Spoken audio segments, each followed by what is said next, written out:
Hello guys! Hello! Gemini, welcome dito sa aking channel, Kapalaran 888. Gemini, alamin natin kung anong messages, vibration, gabay energy para sa lahat ng Gemini. General weekly tarot reading to guys. So, I hope na makuha mo kung ano yung deserve mong energy sa linggong ito. Okay, Gemini. Teacher. And meditate, power of joy. Okay guys, Gemini, ang baraha mo sa linggong ito ay pwedeng makaresonate sa'yo or pwedeng makaresonate sa kapamilya mo or sa immediate person mo. Unang-una, ang teacher na to, marami kang matututunan, maraming parang wisdom, knowledge, or pwedeng lessons in life ang matatanggap mo sa linggong ito. Maraming realization. Yun yung pinaka malapit na message dito is realization. Yung mundo sa panahon ngayon is parang may gusto silang iparating para sa'yo, Gemini. Marami kang take home message, lesson na pwedeng makuha mo sa linggong ito. So yun, since maraming lessons in life ka na makukuha sa linggong ito, ang kailangan mo daw is pag-isipang mabuti. Mag-meditate, mag-contemplate, i-enjoy mo yung solitude mo. Para kasi itong High Priestess and Hermit, na sinasabi na kung ano man ito na mensahe na gustong iparating sa atin ng universe sa linggong ito, kailangan natin na i-absorb ito. I-absorb natin, i-apply natin yun sa ating sarili, and then tanungin natin yung sarili natin kung ano ba yung pwede mong magawa, ano ba yung pwede mong resolution dito, or kung halimbawa mga past na bumabalik sa buhay mo, mga past issues, past relationship, may gustong ipahiwatig yan sa'yo. Okay? So, comment down below if resonated ka. Power of joy, may posibleng dahilan ng kaligayahan, happiness, contentment, satisfaction na mararamdaman ka sa linggong ito. So, if ever man na marami kayong mga tawag dito, mga issue sa buhay, ang linggong ito is parang may rason ka. May rason ka para maging masaya, may rason ka para maging masigla ulit, may rason ka para maging positive ulit. Okay?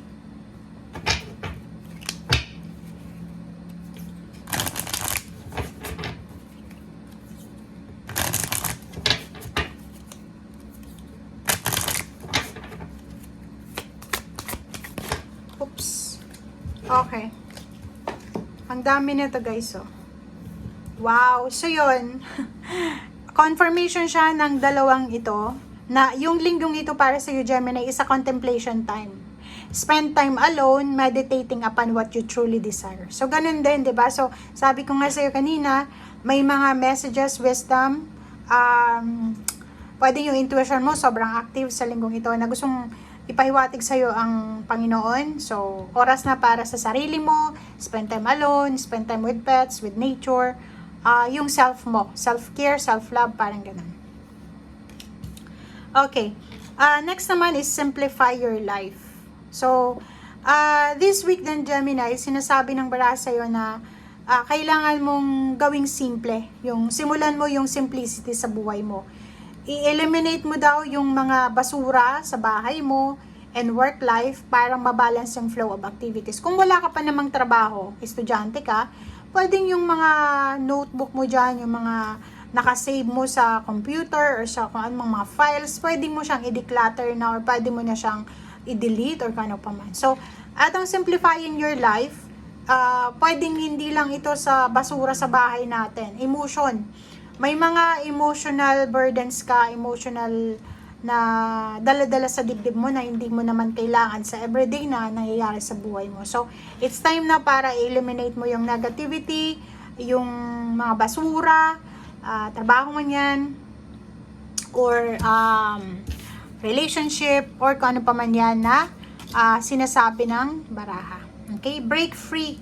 Diba? So, kailangan mong makaalis na dyan. Kailangan mong makaalis na sa stagnation na yan. Kasi pag marami kang dala-dala, marami kang bagahe, 'di ba? Pag marami tayong bit sa buhay natin, ang bigat-bigat ng buhay natin. So, kailangan natin na medyo bawasan yung mga baggages natin. Okay?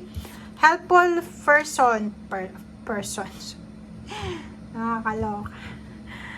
Dito naman sinasabi ng barahan na may mga tao or isang tao na gustong tulungan ka, or pwedeng may mga tao sa paligid mo na alam mo na makakatulong sa'yo. So, someone wants to help you, or someone na palaging tumutulong sa'yo. Kung sino man yan, pwede mo siyang lapitan sa linggong ito in case na kailangan mo ng tulong. Okay? Make a decision, same din dito, na if ever na feeling mo stuck, stagnant, or hindi ka makapag-desisyon, makinig ka sa sinasabi ng intuition mo and make a decision. Okay.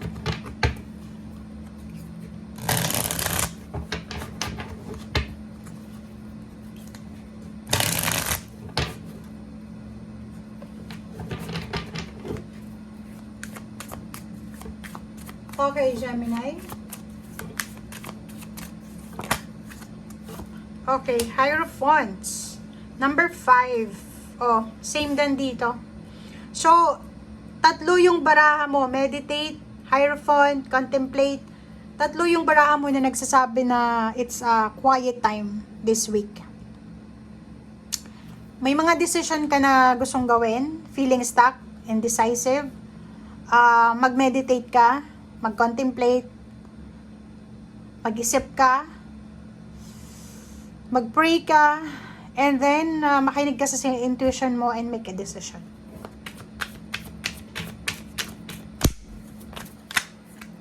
Okay, kunin natin to kasi gustong lumabas eh. Gemini, strength. Wow. So, physically, mentally, emotionally, malakas ka sa linggong ito. Okay, maraming pwedeng mangyari, pwedeng mga bagong inspiration ka na maiisip sa linggong ito. Zero the Fool, diba? So, sobrang risky yung iniisip mo, pero sinasabi ng baraha dito na eto yung nagdadala sa'yo ng saya. So, kung ano man tong naiisip mo sa ngayon na gustong gagawin mo siya dahil sa hindi dahil na force ka or na pressure ka, pero gagawin mo siya dahil sa gusto mo siya. Iwasan mo lang sa linggong ito yung masyado kang nakafocus sa nakaraan, 'di ba? Ang focus mo is yung past, yung mga stack up energy, stack up na emotion. Yun nga yung sinasabi na simplify your life. Kailangan mong makaalis sa kung ano man tong mga 6 of cups na to, mga bagahe. Okay? So, yan guys ang sinasabi ng baraha. Thank you for watching and see you again. Bye!